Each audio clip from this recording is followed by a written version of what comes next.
Welcome in our channel Dr. Agriculturist. I am Devendra Chaudhary. In this video, we are going to discuss about sugarcane smut. This is for the course Disease of Field and Horticultural Crop and their Management too.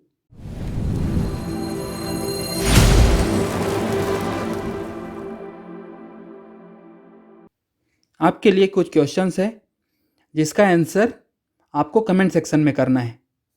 Question number 1, which state is the top sugar cane producing state?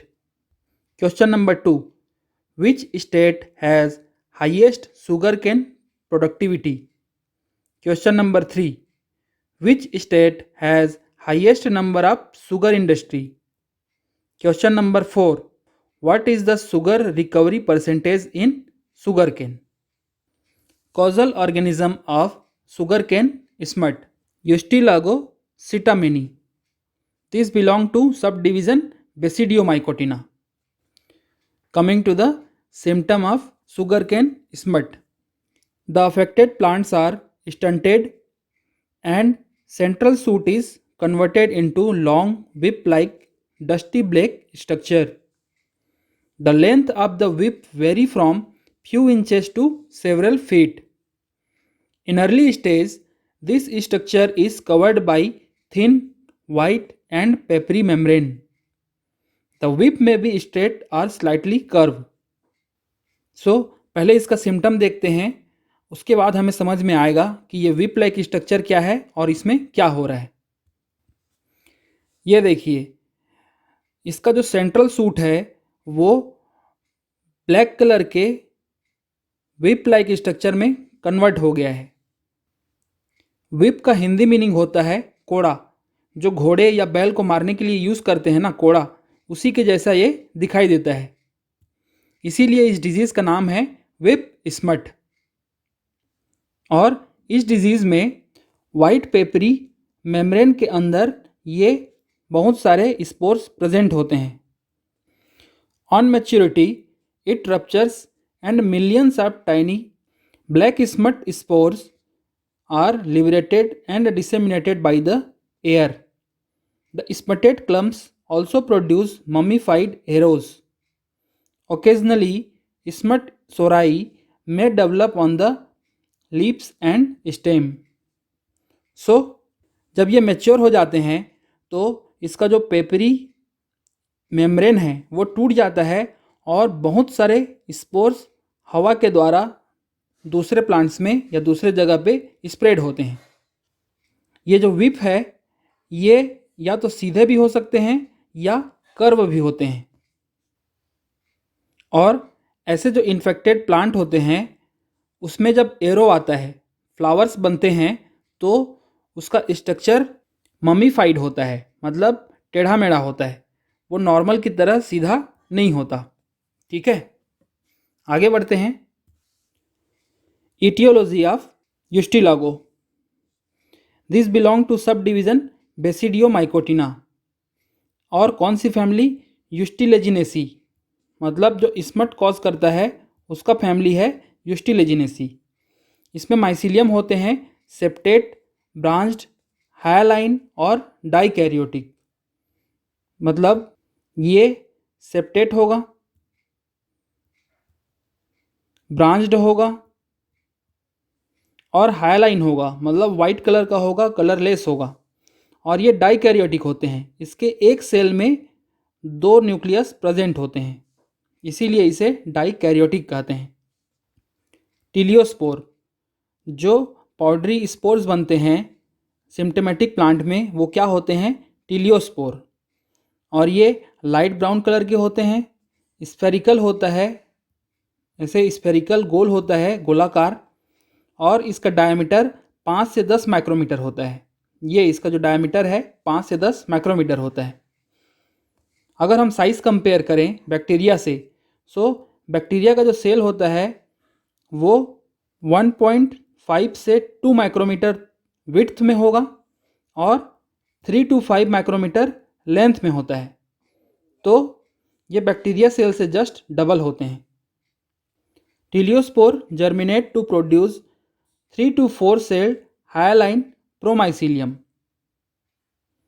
ठीक है। Basidiospore 4 in number, hyaline, oval shaped with pointed end, colony colour white. तो ये देखिए, ये है colony का colour, ये white colour का दिखाई दे रहा है। और ये है टीलियोस्पोर। टीलियोस्पोर के जर्मिनेशन से प्रोमाइसीलियम बनता है। तो ये प्रोमाइसीलियम 3 से 4 सेल में डिवाइडेड होता है, सेप्टेट होता है, और एक एक सेल से एक एक बेसिडियोस्पोर बनते हैं। ये जो बेसिडियोस्पोर हैं वो कलरलेस होते हैं, ओवल शेप के होते हैं, और इसका एक सिरा पॉइंटेड होता है। आगे बढ़ते हैं। Disease cycle. Pathogen survive in seed, soil and crop debris in the form of teliospore and mycelium.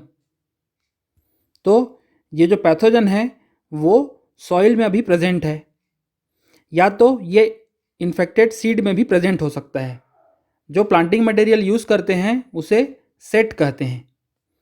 अगले सीजन में जब शुगर केन लगाया जाएगा तो ये पैथोजन जो अभी सॉइल में सर्वाइव कर रहा है वो स्टेम में इन्फेक्शन करेगा।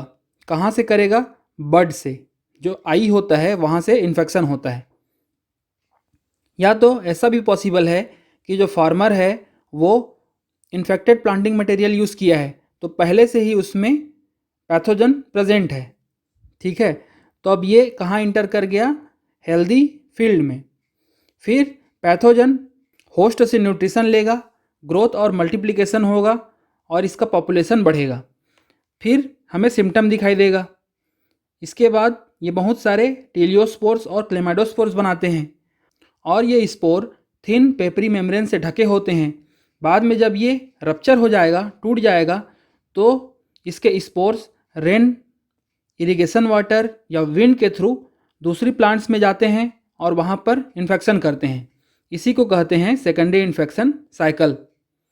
ऐसा भी पॉसिबल है कि वो कोलेटरल होस्ट में भी इन्फेक्शन करेंगे, और जब शुगर केन फील्ड में प्रेजेंट नहीं है तो ये कोलेटरल होस्ट में सर्वाइव करते रहते हैं। इस प्रकार से इसका साइकिल चलते रहता है। The primary spread of the disease is through disease seed piece, मतलब infected planting material. Secondary spread through air, rain water, irrigation water. और इसके जो कोलेटरल होस्ट हैं वो कौन कौन से हैं? Saccharum spontaneum, Saccharum robustum, Sorghum vulgare, Cyperus and other weeds. Favourable condition. ऐसा कौन कौन सा कंडीशन है जिसमें डिजीज़ की सीवियरिटी बढ़ जाती है? So relative humidity 100%, temperature between 25 to 30 degree centigrade, monoculture of sugarcane, अगर हम लगातार शुगर केन का क्रॉप लेते रहेंगे तो डिजीज़ ज़्यादा आएगी, continuous ratooning and dry weather during tillering stage, अगर टिलरिंग के टाइम ड्राई वेदर है तो उस समय डिजीज़ ज़्यादा आती है, और ससेप्टिबल वेराइटीज़, अगर हम ससेप्टिबल वेराइटी ग्रो करते हैं तो उसमें भी डिजीज़ ज़्यादा आएगी। Management. For any disease we should always adopt integrated disease management practice like cultural practices. Grow healthy planting material collected from the disease-free area. Remove and destroy the smutted clumps. Follow crop rotation with green manure crops or dry fallowing. तो sugar cane के बाद हमें green manure लेना है या खेत को खाली छोड़ देना है। Grow resistant varieties like CO7704। Quarantine management. अगर किसी डिस्ट्रिक्ट में अभी ये डिजीज़ प्रेजेंट नहीं है और इसके बगल वाले डिस्ट्रिक्ट में प्रेजेंट है तो हमें इन्फेक्टेड फील्ड से या इन्फेक्टेड डिस्ट्रिक्ट से हेल्दी डिस्ट्रिक्ट में सीड मटेरियल नहीं लाना चाहिए और इसे गवर्नमेंट के द्वारा बैन करना चाहिए। तो इसी को कहते हैं quarantine management. Physical management. Physical management में क्या आएगा? कि हम हॉट एयर या हॉट वाटर या फिर स्टीम का यूज़ करेंगे। जैसे कि स्टीम ट्रीटमेंट करना है 50 डिग्री सेंटीग्रेड में 1 आवर के लिए, या फिर हॉट वाटर ट्रीटमेंट करना है 50 डिग्री सेंटीग्रेड में 30 मिनट के लिए, या फिर 52 डिग्री सेंटीग्रेड 18 मिनट के लिए, जिससे कि जो पैथोजन इन्फेक्टेड प्लांटिंग मटेरियल में प्रेजेंट हैं वो मर जाएंगे। Biological management, treatment with Trichoderma viride. So हमें ट्राइकोडर्मा विरिडी से प्लांटिंग मटेरियल को ट्रीट करना चाहिए। केमिकल मैनेजमेंट, फंजीसाइड जैसे कि ट्राइडेमेफोन, कार्बेंडाजिम, इन सब का हमें यूज़ करना चाहिए जब डिजीज़ की सीवियरिटी बढ़ जाती है। और अगर फील्ड में बहुत ज़्यादा इन्फेक्शन हुआ है तो हमें पूरे शुगर केन क्रॉप को किल कर देना चाहिए बाय स्प्रेइंग ग्लाइफोसेट। सो ये एक हर्बिसाइड है जो कि नॉन सेलेक्टिव टाइप का होता है, जो सभी वीड और शुगर केन दोनों को किल कर देगा। और जब फील्ड में होस्ट ही नहीं रहेगा तो पैथोजन भी मर जाएगा।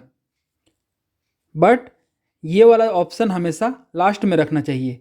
जब इन्फेक्शन 50% से ज़्यादा है तब जाके हमें ग्लाइफोसेट स्प्रे करना चाहिए। ठीक है, इस वीडियो के लिए इतना ही। धन्यवाद। To download lecture notes in PDF format, please join my Telegram channel. To join my channel, either you can scan this QR code or you can search Dr_agriculturist in Telegram.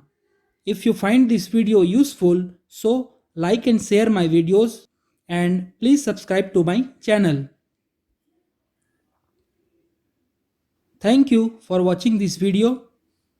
Happy reading and keep improving yourself.